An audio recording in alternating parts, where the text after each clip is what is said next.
ముందుగా అందరికీ కూడా శ్రీరామనవమి శుభాకాంక్షలు తెలియజేస్తూ ఇవాళ 8వ సంవత్సరం ఆవుల వెంకటేశ్వరరావు అంటే చిన్న అంటాం మనందరం మిత్రుడు చిన్న గారి ఆధ్వర్యంలో పెద్దల సహకారంతో మరొక్కసారి చలివేంద్రాన్ని ప్రారంభించుకోవడం జరిగింది. ఈ శ్రీరామనవమి సందర్భంగా భాష్యం పేరమ్మ చారిటబుల్ ట్రస్ట్ ద్వారా పెద్దలు మరి చాలా సేవాభావంతో ఈ కార్యక్రమాన్ని 3 నెలలు ప్రతిసారి లాస్ట్ ఇయర్ కూడా చేశారు, అంత ముందు కూడా చేస్తున్నారు. భాష్యం రామకృష్ణ గారు భాష్యం సంస్థల తరఫున చారిటబుల్ ట్రస్ట్ తరఫున వారు కూడా ఇక్కడికి విచ్చేసి వారి సహకారంతో కూడా ఈ చలివేంద్రాన్ని మరింతగా ఎక్కువ మందికి ఉపయోగపడే విధంగా ప్రతి ఆదివారం నాడు మజ్జిగ కూడా ఇచ్చే విధంగా ప్లాన్ చేసి చేయటం అనేది చాలా శుభపరిణామం.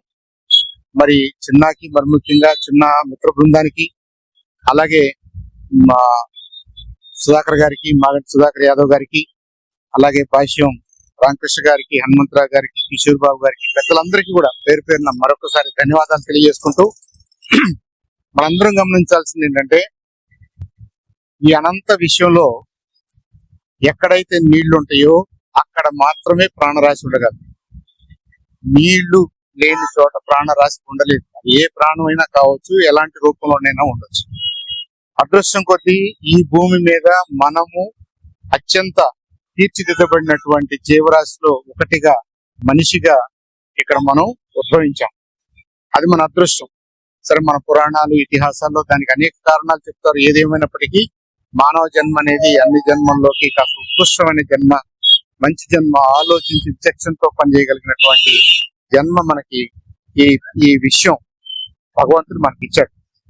మరి ప్రతిగా దీనికి టు థ్యాంక్ దిస్ యూనివర్స్.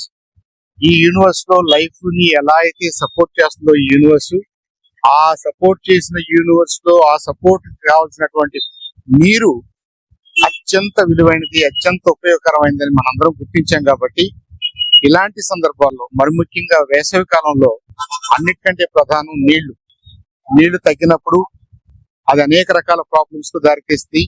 కొంతమంది బాగా ఇబ్బంది పడి ప్రాణాలు కోల్పోయే పరిస్థితులు కూడా ఉంటాయి.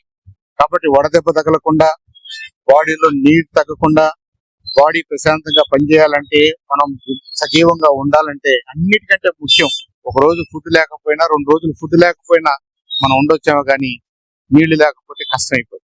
కాబట్టి అలాంటి మంచినీటిని పరిశుభ్రమైన